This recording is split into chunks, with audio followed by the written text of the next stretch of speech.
Ang video na ito ay ginawa upang alalahanin at magbigay pugay sa ating mga magigiting na mandirigma na patuloy na nagbibigay ng karangalan sa bansa sa pamamagitan ng larangan ng sports. Saludo kami sa inyo, kabady.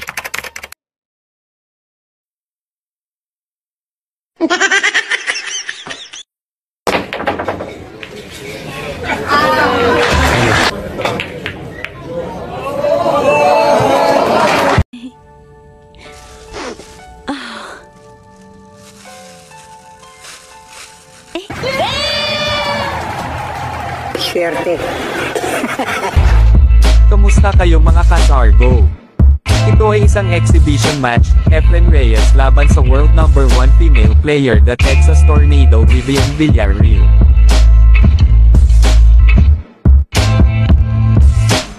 Pareha silang dumipensa muna habang hindi pa na-open ang mga bola.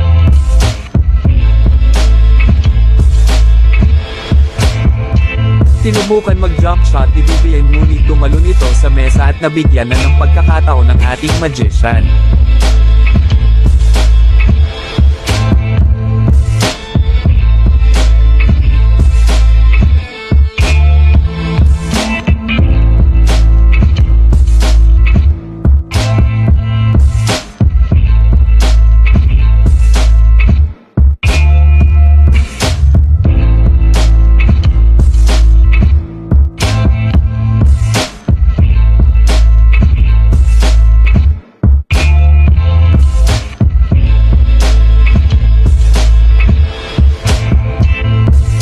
Walang kahirap-hirap na inubos na ni Efren ang bola.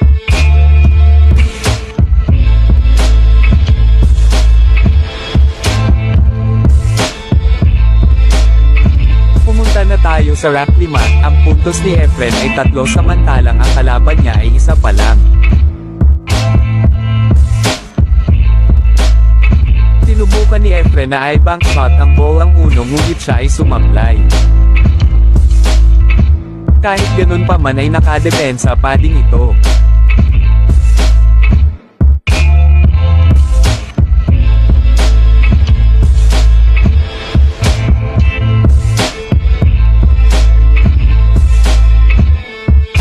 Tinusukat ng ating magician, dahil pwede itong ikombinasyon ng bolang 1 sa bolang 9. Di inaasahan sa kabilang butas pa na ipasok ang bolang 9. Lucky, babe. Pumunta na tayo sa rack 12, makakasaksi na naman tayo ng isang magic. Tumipensa lang ang kalaban nito.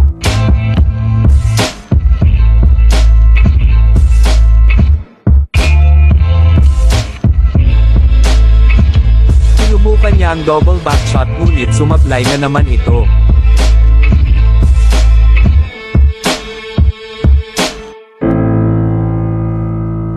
Dahil long shot sumablay din ang kanyang kalaban.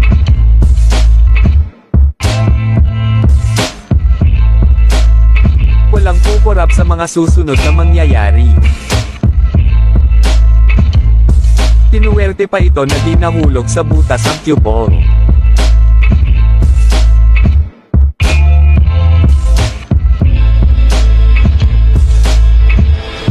Kombinasyon na naman ang gagawin ng ating magician sa bolang 9.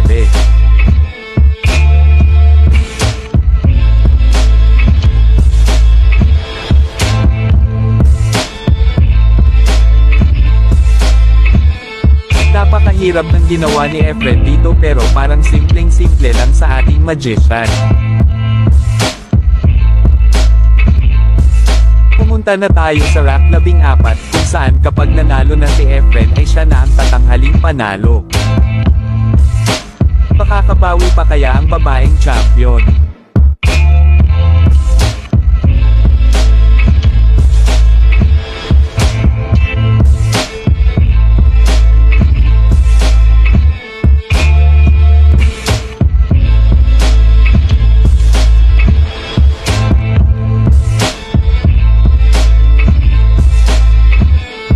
Sinubukan niya ang backshot ngunit sumablay na naman ito. Pagkakataon na ng ating magician na tapusin ang laban. Ngunit dumipensa lang ito.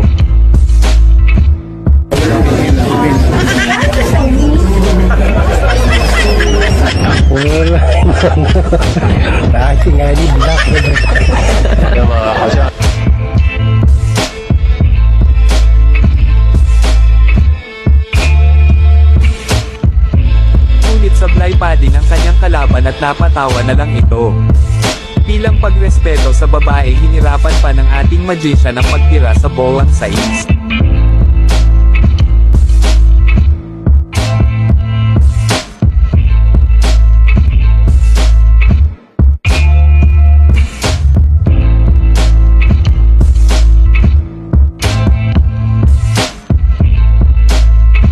Tuluyan ng inubos ni Efren ang bola at sumuko na ang kanyang kalaban.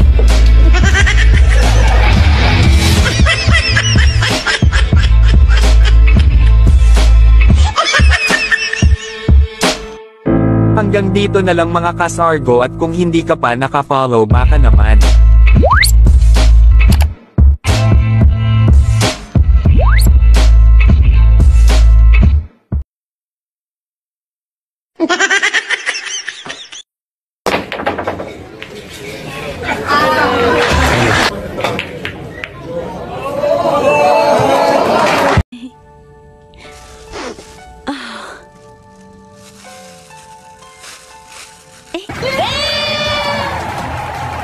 Swerte.